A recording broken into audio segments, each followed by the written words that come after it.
Thank you all for coming today to honor Jake. I want to thank you all for coming. And Muriel and Casey and I want to thank you for all of the notes, the overwhelming notes and phone calls and emails and everything else that came flooding in. I don't think that you can fully appreciate how important that became. These are a whole bunch of sports pictures that help you understand just how engaged Jake was in every sport. Soccer, initially as a little kid, but right away, baseball, tiny bit later, hockey. But he just threw himself into all of these things. All summer long it was baseball, all winter long it was hockey. But he learned so much, his ability to interact and get along with, all kinds of people, everybody, came from all of this time in sports. Somewhere in there, he kind of matured up and volunteered to be both umpire for baseball and referee for hockey, and he was really good at it. It was amazing to watch him build his confidence. It wasn't uncommon at a baseball game to have some loudmouth parent there, and Jake had the responsibility to go and either tell him to shut up or kick him out of the game, and he did an amazing job of it. He was really proud of that time. Let's talk about his golf game for a minute. His tortured relationship. That shot there is the best golf shot he had in his life, and then it went downhill from there. He loved his golf. But it wasn't uncommon for him to throw a club or freak out, but he loved his golf, and eventually he got pretty good at it. He started beating Casey. Let's talk about Jake's work for a minute. Jake, for the last 6 years, was one of the significant greenskeepers for the Gold Stick baseball park on Refinery Road. With the help of some friends and Jake's bosses and the union he belonged to, we're going to apply for, and I know we'll get a memorial bench for Jake at Gold Stick Park. Be a nice big city bench with a plaque on it. And in the summer, we'll have a service for Jake for all those folks that can come. Jake also worked with another fellow called Brian that was kind of the senior guy at the Ball Diamond, the fellow that had been there the most, the real kind of owner operator of the park that took Jake under his wing, and Brian sent us a statement as well. The first day I met Jake, I was training him on how to operate the groomer. Even after several reminders to be careful entering the fields, to my amazement, on his first attempt, I watched Jake competently drive the groomer directly into the fence. It was at this point I had to ask myself what I was going to do with him. Jake did learn to mark the fields correctly. However, I always wondered how he could end up with more paint on himself than on the fields. Early in his career, Jake was disciplined by Warren and Mark. Jake was very upset, but he took responsibility and he used it as motivation to become one of the best workers I have ever worked with. From that point on, our friendship grew. Rest in peace, your friend and coworker, Brian Astles. This next group of photos is a lot about Jake's friends as he was growing up as a young man in Souk. There's some terrific pictures here and some really heartwarming comments that have come from all of his friends from the island about what he meant to them and again how he connected with people. So a lot of his friends have come today from the island. I hope you'll take the time to talk to them. That's a funny picture. When you have your birthday at Japanese Village, they make you wear this little sumo cape and and stupid hat. And that's a great picture. One of the things that Jake and his friends and we all dug into was this old truck that we saw down the road in a neighbor's yard. It sat there for a long time. We bought it and painted it right away. Kind of turned into that weird looking green truck. But that turned into countless trips up the hills behind our house in Souk, up 5 miles to Shields Lake. And over time, the crowd and the army of friends grew and grew and grew. Here's maybe one of the first trips. They're cooking their fish there. But over time, that turned into a small army. That's Jake in the white shirt there on the motorbike. And that's the gang. I can see, most of the kind of the friends there. That's a nice picture with the look on Jake's face there. But that's what we would do. And in a way, this is kind of Jake's, little blue heaven on earth. This park meant a lot to us, and meant a lot to Jake. There's a big rock you would sit on there and fish into the lake. And Kane and I are going to go up in the summer with, I don't know, a power grinder or something. But right on that rock right there, we're going to etch a memorial for Jake on there that'll be there 1,000 years.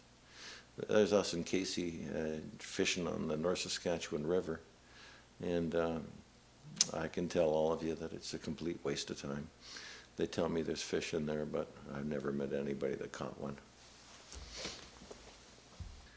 This next group of pictures is to remind us all about these families that Jake was a part of. He was part of something much bigger. This photo is his nieces and nephews on my side. There's a beautiful picture with my mom, Grandma Oppen. There's another one with her and his aunt Karen there beside him. Beautiful picture. This is a picture of the Oppen side of things with my dad's funeral. And this is where he would go every summer for at least a couple of weeks, Grandma and Grandpa's place. This picture is all of his Mudrick cousins. I should put these pictures in here just to show you how nice he could clean up when he chose to. On a normal day, he'd be happy with a T-shirt and his pajama bottoms, but it was a handsome boy, and he did clean up pretty nice. I think the years coming forward, he would have been a lady killer. This group of pictures is important to me and to us, I think, because this was at Jason's wedding, and Jake was the best man, and it was so important to Jake. Someone had said to Jake, you are the best man I know. And that meant everything to him. He was very proud to be it and great friends with Jason. And that's a beautiful picture of the two of them. This next group of pictures is those folks that we know are waiting to welcome Jake and to be his supporters when he gets to heaven. Muriel's Uncle Wilfred was a great old soul. Muriel's mom, Gladys Mudrick. My dad, Andy Oppen. We, I guess when we think about that, we really try hard to believe that in spite of all this, there is a God. And we need that to be true so that all those folks can be up there and ready to welcome Jake and to help him. I think that when he gets there, I think they'll need a resident computer nerd, and they probably need a greenskeeper. So I'm hoping that he finds work and contentment up there. It's important that Muriel and I share with you what we think is a bit of a wake-up call. We can't lose Jake without something coming from it. And I'm thinking about all the young adults in Jake's age group that sort of think they're invincible. And maybe we were like that at a younger age too, but I want to tell you, you're not. I want to encourage all of you to, if you have a friend, someone in your family, someone in your circle of friends that's ignoring their health or doing things to impact their health or degrade it. I want to ask you to all get involved today. Phone them, visit them, get actively involved, intervene, be forceful. I want all of you young folks that are maybe thinking you're invincible to get this once a year physical. Get your blood test done. If Jake had done those things, we wouldn't be here today. I know at a certain age you think that you can kind of throw all kinds of abuse at your body and you're tough. You'll be fine. But the truth is that we're pretty frail. We're loosely held together, skin and bones, and the truth is that we're quite fragile. So if you have that person in your life that's disrespecting their health, get involved. Do it for Jake. Do it today.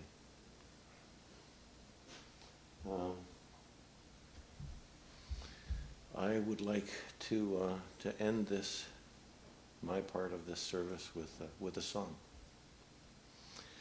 And this song has meant something to me, and certainly much more in the last week. It was written by a guy, and initially it was written about just a love lost, but shortly after he wrote it, his young son died at 8 years old on a motorbike accident. But this song talks about what could have been, and the things we didn't get to say, and all the things that we did, and maybe all the times we were tougher, or kind of argued or whatever. All we were really trying to do was show you that we loved you and we cared for you.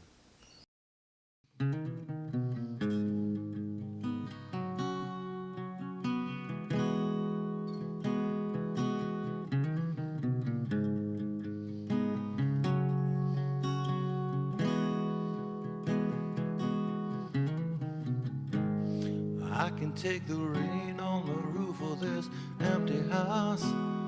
That don't bother me. I can take a few tears now and then and just let them out.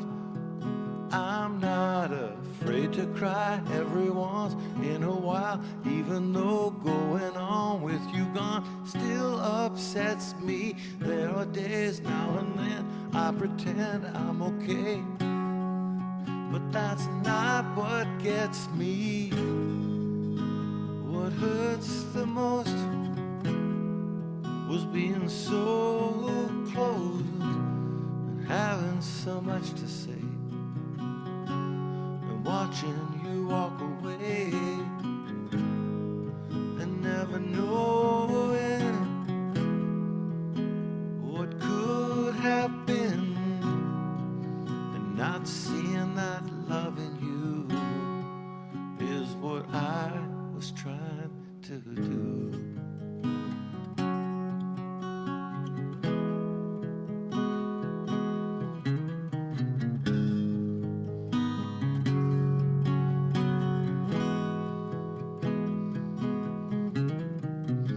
It's hard to deal with the pain of losing you everywhere I go, but I'm doing it.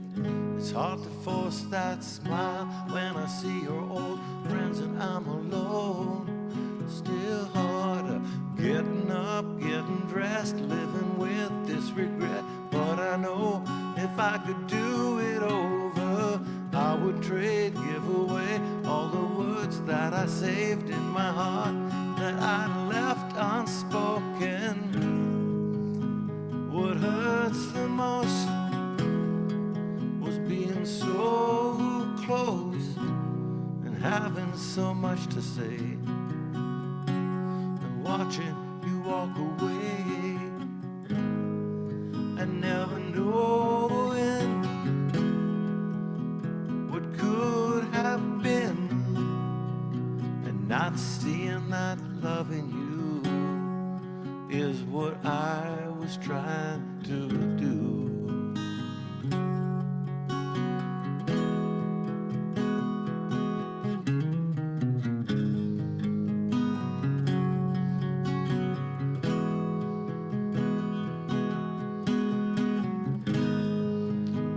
What hurts the most was being so close and having so much to say, and watching you walk away and never knowing what could have been, and not seeing that loving you is what I was trying to do.